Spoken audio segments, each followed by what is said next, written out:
The Last of Us multiplayer is still in development, more Daredevil teases for Spider-Man 2, a Bloodborne movie may be in the works at Sony, and Phil Spencer thinks of PlayStation users as part of Xbox. All that and more in today's PlayStation News Quickfire Edition. Let's get to them. The Last of Us multiplayer director Vinit Agarwal has confirmed he's still working on the game. He did so while announcing he had completed Super Mario Wonder, which congrats to him by the way. There were previous reports that Sony scaled down the project following feedback from Bungie, and even rumors of the game's cancellation, but it seems Factions is still standing. Spider-Man 2's creative director Brian Intihar has once again hinted at the inclusion of Daredevil in the game, in what people are speculating will be future DLC. During the last minutes of the soundtrack listening party stream last Thursday, he asked, "You, and I'll see you in the next one. Bye, everybody." Where is Daredevil? This tease follows a recent update that we covered in the previous video, where the Nelson and Murdoch sign was reintroduced after initially being removed in the sequel. Sony's India Hero project, which supports game development in India, will announce its first batch of PS5 games between February and April 2024. The announcement was made by Sony head of third-party division Hector Fernandez and program manager Sujit Sukumaran during the India Game Developers Conference. This initiative to showcase Indian talent is inspired by the successful China Hero project, which has seen games such as Fist, Forge in Shadow Torch and Lost Souls aside, and aims to provide financial assistance, mentoring, training, and marketing advice to Indian game developers. With the PS5 Slim out in the wild ahead of its official release this November 10, content creators are now showing the system internals, and we have some more details on the console's redesign. Dave2D shows that the new model's disk drive is very easy to remove, only being tied to the console by a connector and not requiring any screws. He also said that this version feels very sturdy and doesn't require the separate vertical stand, while criticizing the build quality of the included horizontal stand.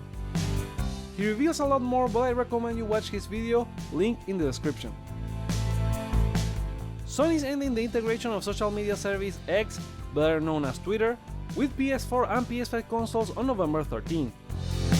This integration has allowed users to easily share screenshots, gameplay clips, and trophies earned on social media for the past decade.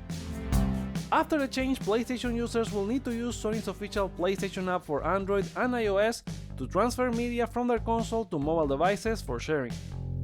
The reason for this is the increase in the Twitter API fee, which made Microsoft make a similar move, removing it from Xbox earlier this year.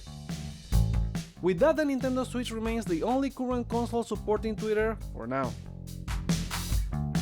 It seems we're finally getting that Bloodborne remaster, but as a movie rather than a game. A new rumor by Daniel RPK, who is usually reliable for Marvel leaks, says that a Bloodborne movie is in development under PlayStation Productions and SIE. The script will be written by Darren Lemke, known for works like Goosebumps and Shazam, and produced by Lorenzo Di Bonaventura.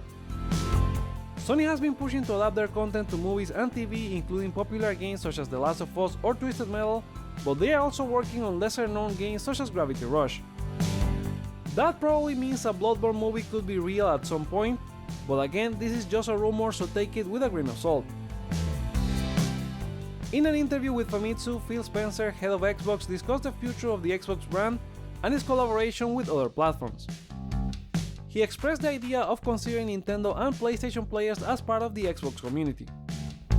Just as we think of the ROG Ally and Steam Deck as part of the Xbox community, we need to think of the many Nintendo Switch and PlayStation users as part of the Xbox community in the future. Since they own two big publishers now, this may just be pointing out they release some games on those platforms, but it's unclear if it means more about this future. Even Microsoft wanted to have Game Pass on PlayStation and Nintendo at some point. Early reviews of Call of Duty Modern Warfare 3 single-player campaign have been highly critical, with suggestions that it may be the worst in the series' history. In the same vein as early user impressions covered in the previous video, reviewers describe it as boring, with a lackluster story, and underwhelming new gameplay elements, with IGN giving it a 4 out of 10 for example. In the previous video we covered how bugs like the game asking for a Modern Warfare 2 disc and not having a Platinum further expose it as DLC, and it seems the same can be said for the campaign's content. A game starting as DLC is nothing new, but they are usually sold at a lower price point and not a $70 premium. Blizzard has teased the upcoming first expansion for Diablo 4 called Vessel of Hatred at this year's BlizzCon. This expansion will introduce a new, previously unseen class and is scheduled for a late 2024 release. While not many details were provided, the expansion will be set in the region of the Hand 2 and focus on Mephisto's plans for Sanctuary. Recent data mines had hinted at a different name, Lord of Hatred, with new quests, gear, endgame activities, a class called Spiritborn, and an NPC mercenary system. But given it launches in 2024, it seems that is all information and may explain the name difference. In more BlizzCon news, the studio has been considering bringing World of Warcraft to consoles and discusses the possibility all the time. Holly Longdale, the vice president and executive producer for World of Warcraft, mentioned that being part of the Microsoft family makes the team think about expanding to other platforms. While currently focused on 3 expansions, Longdale doesn't believe technical issues are a hindrance and suggests that porting it to consoles could be achievable. However, the team is primarily focused on their current projects, but remains open to future possibilities. It's also unclear if the game would launch on PlayStation, but given it's a community-driven game, it's a fair assumption.